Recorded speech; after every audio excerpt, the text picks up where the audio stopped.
Shalom kekasih Kristus. Mungkin kita dalam menjalani hidup banyak sekali hal-hal yang tidak dimengerti tentang apa yang terjadi dalam dunia ini. Para pendengar renungan melekat dalam Tuhan, untuk mengerti akan hal ini, mari dengarkan renungan ini dengan baik sampai akhir sehingga kita mengerti apa itu ketetapan Tuhan tentang bumi dan segala isinya termasuk kita. Mari kita berdoa. Tuhan Yesus, melalui kesempatan yang indah pada hari ini, bukakan hati dan pikiran kami untuk diisi dengan kebenaran firman-Mu, sehingga firman yang disampaikan lewat renungan hari ini menjadi satu dasar yang kokoh dan kuat dalam iman percaya kami, sehingga kami mengerti tentang apa yang Tuhan kehendaki untuk bumi dan kehidupan kami khususnya Tuhan. Maka dari itu Tuhan, bawa hati kami untuk senantiasa haus dan lapar akan kebenaran firman-Mu. Melalui hal ini, kami semakin memahami akan ketetapan-ketetapan Tuhan yang dinyatakan dalam kebenaran firman-Mu ini. Itulah sebabnya kami mau menyiapkan hati kami agar kebenaran firman-Mu ini tertanam dalam hati kami yang paling baik. Terima kasih Tuhan Yesus, ini doa kami dalam nama Tuhan Yesus kami berdoa. Amin. Melekat dalam Tuhan bertema maksud ketetapan Tuhan. Firman Tuhan terdapat dalam Mazmur 119 ayat 33. Demikian firman-Nya, perlihatkanlah kepadaku ya Tuhan petunjuk ketetapan-ketetapan-Mu. Aku hendak memegangnya sampai saat terakhir. Kekasih Kristus, bila kita mengamati bumi, alam semesta dan segala isinya, mungkin banyak orang dan diantaranya mungkin juga kita bertanya, akan bergerak kemanakah bumi yang kita tinggali dan mengapa terjadi begini, terjadi begitu? Dari pertanyaan yang diajukan oleh dua kelompok besar, ada sebagian yang menjawab bahwa bumi dan alam semesta itu bergerak akan terjadi begini begitu dengan sendirinya. Juga tidak ada yang mengontrolnya karena tatanan dan siklus sudah dari awal demikian. Sebagian besar lagi menjawab bahwa bumi, alam semesta, dan segala isinya bergerak akan terjadi begini begitu menurut rencana Tuhan. Karena Tuhanlah yang berdaulat untuk mengontrol atas bumi, alam semesta, dan segala isinya. Bagi orang Kristen, tentunya ada di kelompok kedua, di mana bumi, alam semesta, dan segala isinya tidak bergerak secara kebetulan. Karena kita meyakini bahwa Tuhan memiliki suatu rencana terhadap bumi, alam semesta dan segala isinya. Sehingga dengan demikian Tuhan pasti telah mengatur sistem atau kontrol terhadap semua yang terjadi di bumi, alam semesta dan segala isinya.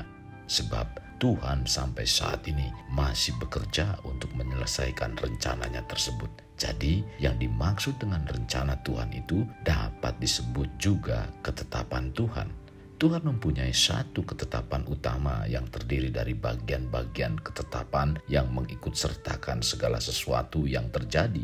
Mengutip apa yang dikatakan oleh Paul Enns, rencana berdaulat Allah adalah rencana tunggal yang mengikut sertakan segala sesuatu. Jika Allah Maha Kuasa, Ia pasti mempunyai rencana Maha Arif yang mencakup segala sesuatu. Sebagai arsitek agung, Allah telah membentangkan cetak biru atau blueprint untuk segala sesuatu yang terjadi. Tuhan mempunyai rencana utama dan Ia membuatnya sesuai dengan kehendak-Nya sendiri. Kekasih, berbicara tentang ketetapan Tuhan, sesungguhnya banyak para ahli teologi memberikan pengertian. Di antaranya mengatakan ketetapan Tuhan adalah rencana atau maksud Tuhan sebagaimana dikatakan dalam Roma 8 ayat 28. Kita tahu sekarang bahwa Allah turut bekerja dalam segala sesuatu untuk mendatangkan kebaikan bagi mereka yang mengasihi Dia, yaitu bagi mereka yang terpanggil sesuai dengan rencana Allah. Pengertian mengenai ketetapan Tuhan tercatat juga dalam kitab Roma 9 ayat 11, Efesus 1 ayat 9, ayat 11, pasal 3 ayat 11, 2 Timotius 1 ayat 9. Ketetapan Tuhan diterjemahkan dengan menentukan dari semula, menetapkan sebelumnya. Keputusan dan predestinasi tercatat dalam Roma 8 ayat 29 sampai 30. Sebab semua orang yang dipilihnya dari semula, mereka juga ditentukannya dari semula untuk menjadi serupa dengan gambaran anaknya, supaya ia, anaknya itu, menjadi yang sulung di antara banyak saudara. Dan mereka yang ditentukannya dari semula, mereka itu juga dipanggilnya. Dan mereka yang dipanggilnya, mereka itu juga dibenarkannya. Dan mereka yang dibenarkannya, mereka itu juga dimuliakannya. Demikian juga dalam Efesus 1 ayat 5 dan 11, Kisah Para Rasul 4 ayat 28, 1 Korintus 2 ayat 7, dan masih banyak lagi yang dikemukakan oleh para teologia yang tidak dapat disebutkan. Ini semua menunjukkan bahwa menurut Alkitab tidak ada apapun yang terjadi begitu saja, tetapi bahwa semua itu merupakan bagian dari ketetapan Tuhan yang kekal. Kekasih Kristus, pengertian ketetapan Tuhan menurut Millard J. Erickson sebagai rencana, keputusan kekal Tuhan yang membuat pasti segala sesuatu yang akan terjadi. Menurut Henry C. Tyson, pengertian ketetapan Tuhan sebagai rencana atau rencana-rencana kekal Allah yang dilandaskan pada pertimbangan ilahi yang bijaksana dan kudus. Dengan jalan ini, maka Allah secara bebas dan tidak berubah demi kemuliaannya sendiri telah menetapkan baik secara efektif atau memberikan hasil maupun secara permisif atau terbuka terhadap segala sesuatu yang akan terjadi. Menurut Westminster Confession menyatakan ketetapan Tuhan, Allah melalui keputusan kehendaknya sendiri yang paling bijaksana dan kudus secara bebas dan secara tidak berubah telah menetapkan segala sesuatu yang akan terjadi sejak dalam kekekalan. Akan tetapi ketetapan Allah adalah sedemikian rupa sehingga Allah bukan pencipta dosa dan juga tidak terjadi pelanggaran terhadap kehendak ciptaan-ciptaan dan kemerdekaan atau kemungkinan dari penyebab-penyebab kedua hal tersebut tidak dihilangkan tetapi sebaliknya diteguhkan. Menurut Louis Berkhof mengutip Westminster Shorter Catechism dalam mendefinisikan ketetapan Allah sebagai tujuan kekal Allah sesuai dengan pertimbangan kehendaknya, di mana demi kemuliaannya sendiri Tuhan telah menetapkan segala sesuatu yang akan terjadi. Jadi berdasarkan pengertian ini, kekasih Kristus, kita dapat mengartikan bahwa ketetapan Tuhan adalah Tuhan telah menetapkan sebelumnya segala hal yang akan terjadi. Dengan kata lain, tidak ada satu hal pun di dunia ini yang terjadi dengan sendirinya atau terjadi secara kebetulan, tercatat dalam Efesus 1 ayat 4 dan 11. Ketetapan Tuhan ini bersifat kekal, di mana ketetapan-ketetapan itu merupakan rencana abadi Tuhan. Tuhan membuat rencana-rencana di dalam kekekalan, dan karena Tuhan tidak berubah, maka semua rencana tersebut tidak pernah berubah. Dalam Mazmur 33 ayat 11, Yakobus 1 ayat 17. Ketetapan Tuhan didasarkan pada pertimbangan Tuhan yang paling bijaksana dan kudus. Tuhan Maha Tahu dan oleh karena itu mengetahui apa yang terbaik sehingga Tuhan tidak mungkin merencanakan sesuatu yang salah. Yesaya 48 ayat 11.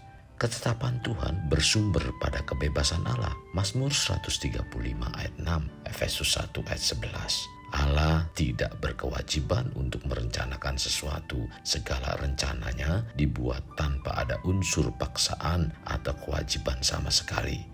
Ketetapan Tuhan merupakan kedaulatan Tuhan dalam melaksanakan kehendaknya. Kedaulatan Tuhan dinyatakan bukan saja dalam kehendaknya, tetapi juga dalam kemahakuasaannya atau dalam kuasa untuk melakukan kehendaknya. Allah Maha Kuasa sehingga sanggup melakukan segala sesuatu yang dikehendakinya. Daniel 4 ayat 35. Ketetapan Tuhan bersifat tidak memaksa orang melakukan hal yang tidak diinginkan orang itu. Hal itu tidak menghancurkan kebebasan, freedom seseorang atau hubungan sebab akibat. Sebaliknya, penetapan oleh Allah ini merupakan dasar bagi keberlangsungan hal ini. Manusia bertanggung jawab terhadap apa yang dilakukannya. Dan ketetapan Tuhan, tujuan akhir dari semua ketetapan ilahi ialah kemuliaan Allah. Roma 11 ayat 36. Ketetapan-ketetapan itu tidak pertama-tama diarahkan untuk mendatangkan kebahagiaan bagi makhluk ciptaannya atau untuk penyempurnaan orang kudus, sekalipun kedua hal ini termasuk dalam tujuannya. Tetapi semua ketetapan ini dimaksudkan untuk kemuliaan Tuhan. Dalam Roma 11 ayat 36 mengatakan, sebab segala sesuatu adalah dari Dia dan oleh Dia dan kepada Dia. Bagi Dialah kemuliaan sampai selama-lamanya. Ingat, ketetapan Tuhan yang tertuang dalam Alkitab adalah untuk kepentingan dan kebaikan kita dalam menjalani hidup di bumi ini, agar kita dapat menjalani hidup kudus guna menuju kehidupan kekal. Kekasih Kristus, mari bawa hidup kita menjadi pribadi yang dapat memerdekakan orang dari belenggu kehidupan, layaknya terang yang menerangi kegelapan. Karena itulah yang Tuhan inginkan pada kita sebagai warga kerajaan Allah. Mari kita berdoa. Tuhan Yesus, terima kasih buat firman yang disampaikan pada hari ini. Sungguh sangat memberkati kehidupan kami Tuhan. Lewat renungan inilah terjawab sudah apa yang menjadi pertanyaan dalam kehidupan kami. Tentang apa yang terjadi dalam dunia ini, dalam kehidupan kami di dunia. Tuhan, sekarang kami mengerti dan memahami bahwa ketetapan-ketetapan Tuhan yang Tuhan berikan dalam kebenaran firman-Mu sesungguhnya untuk kebaikan kami, agar kami menjalani hidup ini tidak keluar dari jalur-jalur yang Tuhan kehendaki, supaya kami hidup dalam kekudusan sehingga kami ada bersama-sama dengan Engkau dalam kehidupan kekal. Kami memahami hal ini Tuhan, kami bersyukur lewat renungan ini bahwa ketetapan-ketetapan-Mu sungguh baik adanya. Maka dari itu Tuhan, pimpin kami supaya kami berpegang teguh kepada ketetapan-ketetapan Tuhan. Terima kasih Tuhan Yesus. Ini doa dan permohonan kami dalam nama Tuhan Yesus kami berdoa. Amin. Kasih Kristus, mari kita akhiri dengan mengedahkan kedua tangan kita. Terimalah anugerah berkat dari Allah Bapa, kasih sayang daripada Yesus Kristus dan persekutuan dengan Roh Kudus yang memberkati, melindungi, dan menyinari engkau dengan wajah-Nya, serta memberi engkau kasih karunia di mana Tuhan menghadapkan wajah-Nya kepadamu dan memberi engkau damai sejahtera. Tuhan juga mencurahkan berkat secara rohani, berkat secara jasmani, dan berkat secara ekonomi, di mana berkat Abraham, berkat Ishak, berkat Yakub dicurahkan dan dilimpahkan dari saat sekarang sampai Maranatha tiba dalam nama Tuhan Yesus. Amin. Sampai jumpa di renungan berikutnya. Tuhan Yesus memberkati. Jangan lupa like, share, dan subscribe.